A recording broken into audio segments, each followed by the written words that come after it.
you now we're talking about OJ, you guys may not remember this. In between the criminal trial where he was acquitted and the civil trial where he got that big judgment, he was just in LA and kind of like living his life. And I was at a restaurant and saw them turn him away, and the minute it was like, everybody else will leave if I let you in. And one of the things that happened then, which I think has gotten very little, probably nobody remembers, he was playing golf. But of course, he's not on an expensive private course. He was playing golf at a public course. And he's finished his round, and I think he played alone or with some people he just met there. And he's taking off his golf shoes, and a guy walks up to him with a gun and says, give me your money. And OJ says to him, you watch the news? I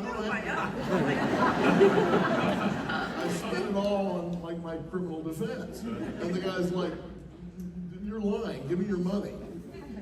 And in that moment, the guy looks around to see whether this is some kind of setup. This is all Simpson's telling of the story. And Simpson grabs the gun, and they struggle for a second, but the guy gets the gun back. And OJ's like, okay, let's relax here, right? And the guy runs away. He doesn't get anything from Simpson. He jumps in his car, he drives off. Simpson jumps into his car and follows him and calls 911 and says to the 911 operator, this is O.J. Simpson. I'm in my white Bronco.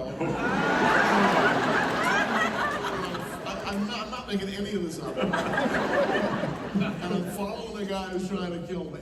And the 911 operator says, I'm sorry, again?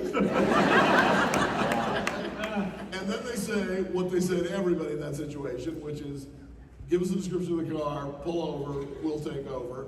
But they don't find the guy, and he vanishes. So, we do the story on Dateline. It was on a Sunday, back when we had a Sunday show. And it wasn't the whole show, it was like 7 or 8 minutes long. And we had his story. He had spoken to somebody, not us, but he'd spoken to somebody. So I didn't actually talk with him. So we do the story, and because it's not exactly the most trustworthy complaining witness in the history of the world, I attributed everything he said. I was like, Simpson claims the man pulled a gun, and Simpson says they then struggled over the gun, and Simpson says the guy then ran away. So the next morning, I come into work after this thing is aired, and I got voicemail on my phone. Back then, you couldn't get it remotely, because it was like the dark ages.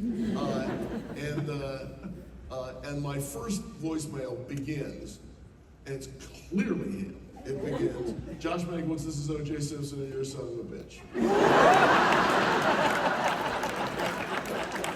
Wow. And then he goes on ranting at me for sounding in my story as if I didn't believe him. Why would anyone not believe him? And then voicemail cuts him off, and he calls back. And he leaves another message, and about halfway through the other message, he's lost his venom. He's like, anyway, just wanted to call, let you know, goodbye. But for like a year, Josh Mankiewicz, this is O.J. Simpson, and you're a son of a bitch. I played that for everybody. Like